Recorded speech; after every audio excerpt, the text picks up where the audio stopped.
If you walked into Constantinople in the year 1000 and called the emperor Greek, he might have been insulted. He would have corrected you firmly. He was a Roman. And yet he spoke Greek.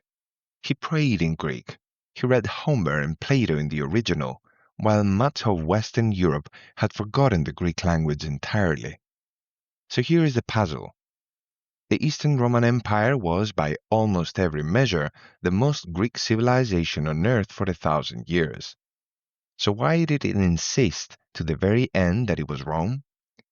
Let's start with the name. They never called themselves Byzantines. That word was invented in 1557, more than a century after the empire had already fallen, by a German historian. The people themselves had only one name, Romei, Romans. Even their enemies agreed. To the Arabs and the Turks, they were simply Rum, the land of the Romans. And in a real sense, they were right. This was not a copy of Rome.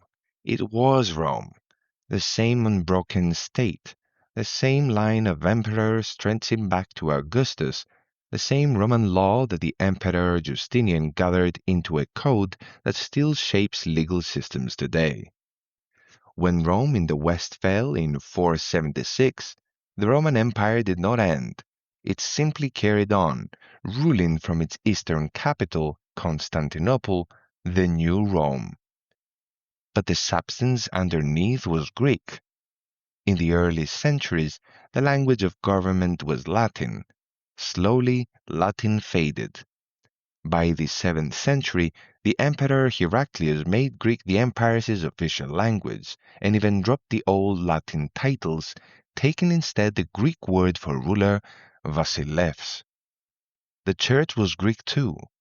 The great debate of early Christianity, the councils that decided what Christians would believe, were argued in Greek.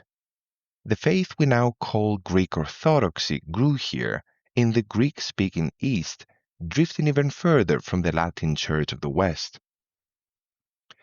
And then there was the mind of the empire. In Constantinople, scholars copied and studied the ancient Greek classics, Homer, Plato, Aristotle, Euclid. An educated Roman of the East was raised on Greek philosophy and Greek poetry. While the texts of antiquity were being lost in the West, here they were preserved, carefully, century after century. So why not simply call themselves Greeks? Here is the strange heart of it. The word for Greek, Hellene, had become an insult. To a devout Christian of the empire, a Hellene did not mean someone who spoke Greek. It meant a pagan, a worshipper of the old gods, of Zeus and Apollo.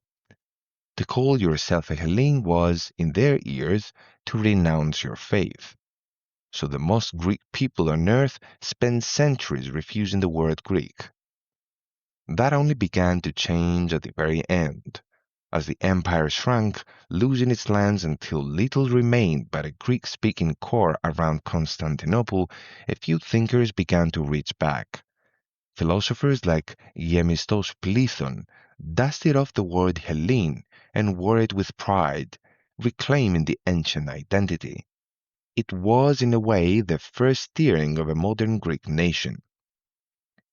And the legacy outlived the empire itself. When Constantinople finally fell in 1453, Greek scholars fled west, carrying their ancient manuscripts to Italy, and helped to ignite a renaissance.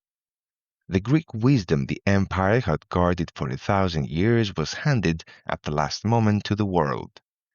The identity lingered too.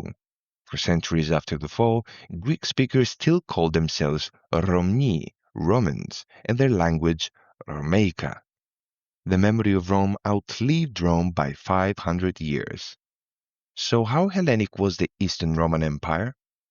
So Hellenic that it carried the Greek language, Greek faith, and Greek thought across 1,000 years and seeded the modern world with them. And so Roman that it never once admitted it was Greek. It was both at the same time, Roman in name and Greek in soul.